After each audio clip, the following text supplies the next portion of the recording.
Chapter 71, Cause and Effect 3. The life and death crisis caused the King Khan's sex ancestor to feel even more frenzied. At that moment, while he was being entangled at the edge of the region with dense anomalous substances, there was a crack on the ground next to a wall. At that moment, Xu Qing was carefully hiding in the crack, warily looking at the outside world through the gap. Back then, when he was in this ruined city, he followed the trail of the flying burr and discovered two safe shelters. One was his stone cave and the other was this gap. This gap was also the place where he had obtained a cultivation art from the city lord's residence. After his chest was heavily injured, he dodged the mutated beast's pursuit. However, this place was too close to the city lord's residence, so Xu Qing didn't choose this place as a temporary residence back then. Under the calamity and the gods opened their eyes, it was difficult for all living beings to escape destruction. Only the birds, for some reason, most of them survived. At the same time, they seemed to be able to find some locations instinctively. Although it wasn't absolutely safe, it was like a blind spot and it was easy for mutated beasts and bizarre creatures to overlook it. Of course, this was only relative. If the King Khan's sex ancestor wasn't here to attract his attention, then Xu Qing's actions earlier would be akin to courting death. At that moment, when he saw the sorry state of the sex ancestor, and noticed the gigantic figure struggling to climb out of the giant pit in the city lord's residence, Xu Qing also took a deep breath. However, he quickly gritted his teeth and rushed out with a sway of his body, throwing the black pill toward the sex ancestor who was being chased in the distance. He threw out another 10-odd pills in one go. The black pills landed on the ground and exploded one after another. The anomalous substances here were already astonishingly dense. At that moment, as the black pills exploded, they seemed to have broken through a certain critical point. In the blink of an eye, all the malicious gazes that had gathered on Xu Qing after he left the spatial rift shifted away. All of them looked toward the area with denser anomalous substances. At the same time, at many locations in the city, regardless of whether it was mutated beasts or bizarre creatures, they all stopped and looked over in unison. At the next moment, he sped off. He let out an extremely furious roar. At the same time, Xu Qing didn't even turn his head as he crouched down and sprinted.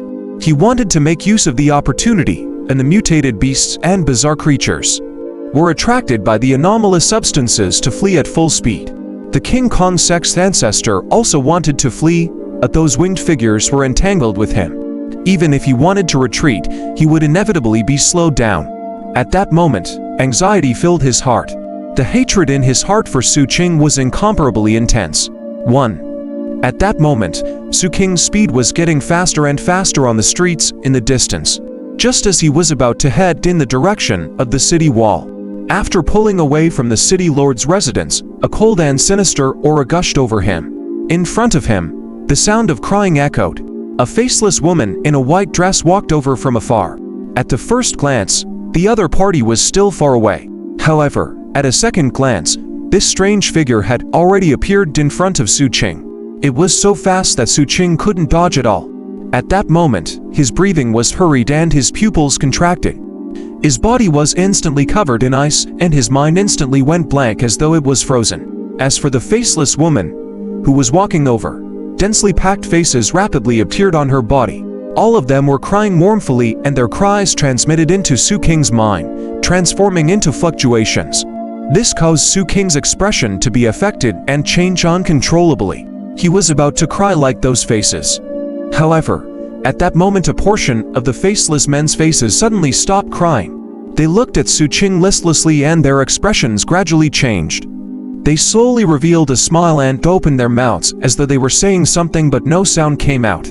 Very soon, more and more faces stopped crying. In the end, almost half of the faces of the faceless woman in the white dress stopped crying. They all looked at Xu Qing and revealed smiles, their expressions turning gentle. Their lips moved slightly as though they were speaking softly, saying two words that no one else could hear. As they smiled and mouthed the words, Xu Qing was completely stunned. He stared blankly at the many faces on the giant faceless woman. Before he could see it clearly, the faceless woman in the white dress moved her body away and walked past him. After she was far away, the sound of crying echoed again. Xu Qing's stiff body also recovered at this moment. His breathing hastened as he turned his head abruptly.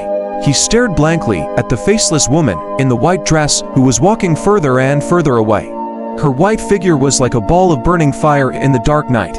Earlier, those smiling faces, Xu Qing found them very familiar. It was as though he knew them. This was especially so for one of them. He recalled that it was the old man from the medicine shop whom he had carried and burned to allow him to rest in peace. Xu Qing was silent. He looked at the departing figure and vaguely understood something. After a long time, he lowered his head and bowed deeply as he muttered softly, "Thank you." Those smiling faces from before also said the same word. "Thank you."